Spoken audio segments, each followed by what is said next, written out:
Hai semua teman-teman, selamat jumpa lagi dengan aku, Hendra Pianoman. Nah, kali ini aku masih pengen bahas soal logika ya.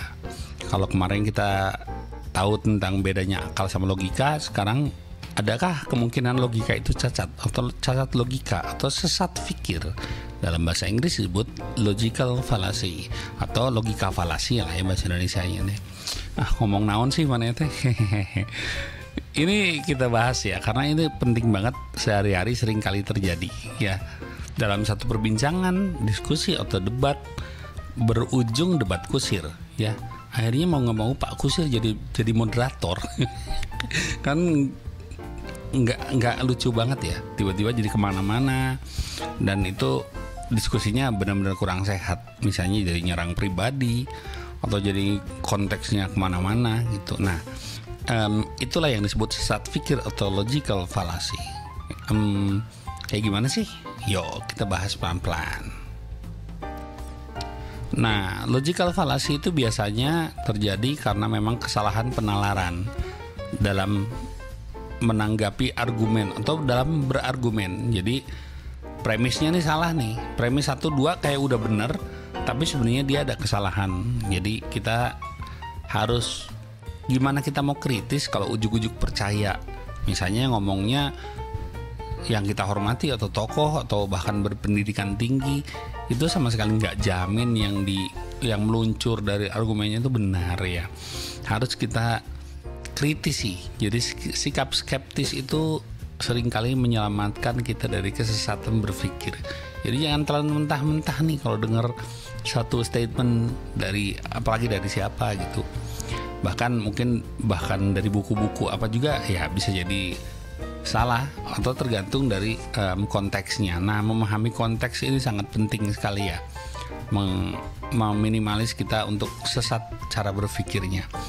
Mengetahui premis awal dan premis kedua dan akhirnya kesimpulan itu harus kita lihat nih, benar premis-premisnya ya, harus kita cek dulu, nanti kesimpulannya benar nggak. Nah, itu baru benar gitu ya. Sekali lagi ini dalam konteks objektif ya. Jadi kalau cerita soal hantu ya beda lagi kan, itu kan based on yakin atau enggak gitu ya. Jadi ya nggak bisa falasi juga, tapi logikanya bisa dibikin kok. Nah, ada sesat pikir atau logical fallacy yang umum terjadi itu ada beberapa. Ada ya, aku bahas yang umum aja ya. Nah, yang pertama itu ad hominem. Ad hominem itu yang menyerang karakter atau sifat pribadi atau menyerang pribadi. Misalnya, lo kan nggak sekolah, nggak mungkin bener. Atau misalnya, lo kan bukan orang IT, gimana gue bisa percaya? Atau, lo kan playboy, gimana lo mau setia? Itu kan kayak udah bener ya. Kayak gitu tuh kayak udah bener. Tapi kita harus kritisi lagi nih. Ya bisa aja kalau misalnya playboy itu tiba-tiba insaf pengen setia gitu.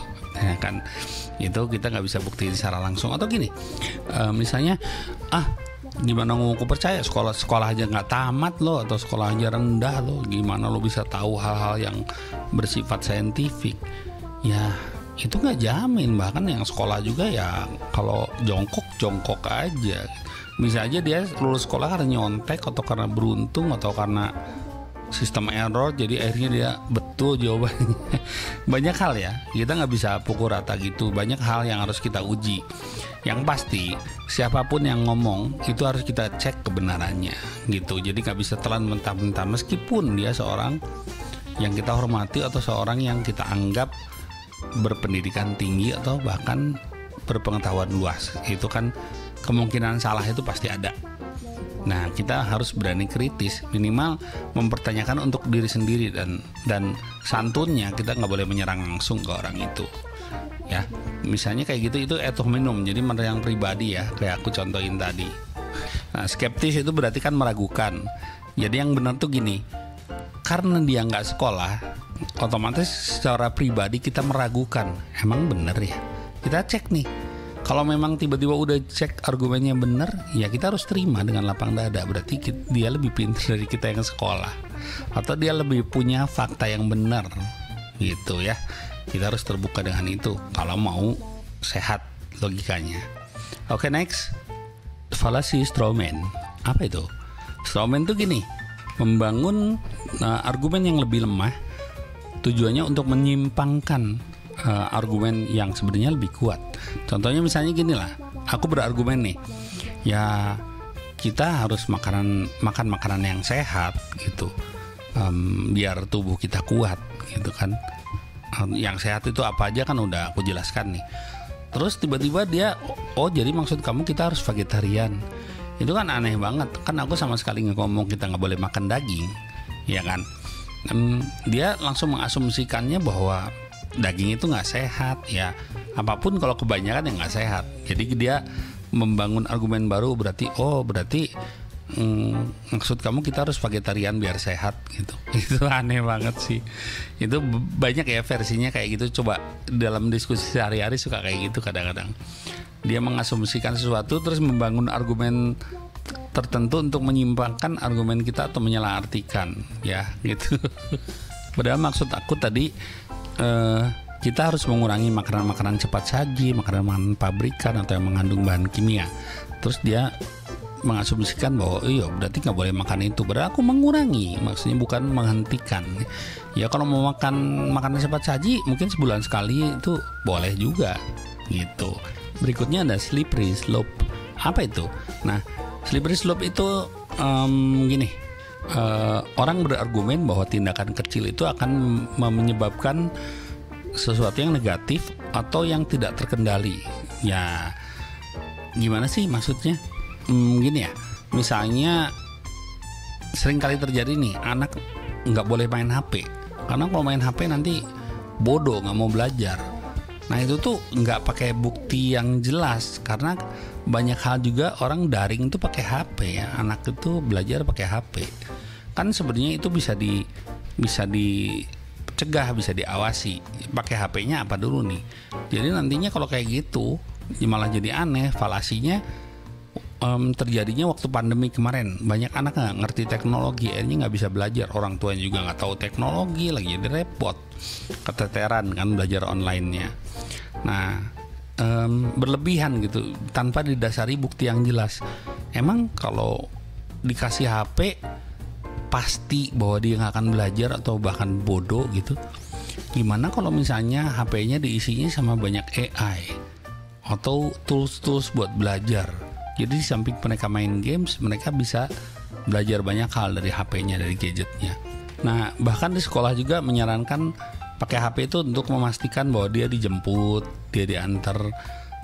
Kan bisa sebenarnya dicegah kalau misalnya jam pelajaran HP-nya harus taruh di locker atau dipegang sama gurunya, disimpan di satu tempat. Nanti habis itu boleh main HP lagi. Kan kayak gitu. Jadi nggak berarti bahwa kalau main HP itu ya pasti nggak akan belajar atau pasti berefek bodoh. Itu kan ya nggak bisa dibuktikan pasti begitulah, karena kan setiap orang yang punya HP itu punya kebiasaan yang berbeda-beda. Nah itu kan, itu logika yang paling sering tahu tuh apalagi ya contohnya. Oh misalnya orang baca ini spesifik yang karena aku suka baca buku ya. Kalau orang baca Das Kapital itu jadi komunis. Nah atau orang baca Das Kapital itu ujung-ujungnya nanti jadi ateis. Itu tuh aneh banget. Nggak ada, gimana ya, kan orang tuh baca buku tuh tergantung mau apa dulu nih. Kalau misalnya bahkan dia pengen tahu komunis itu apa sih, padahal buku itu sendiri adalah tentang politik ya, tentang paham politik. Gimana kalau kita memang niatnya baca buku itu untuk memperluas wawasan kita tentang politik, sosialis itu apa, nah kayak gitu loh. Mungkin orang lain nggak baca terus berasumsi gitu, terus mempersangkakan sama orang lain bahwa dia mau jadi komunis ya. Nah itu falasi yang umum aja ya. Nah makasih udah dengerin. Sementara segitu aja dulu. Nanti kita bahas yang lain lagi yang benar-benar bisa kita terapkan dalam keseharian kita. Thank you, bye bye, dadah.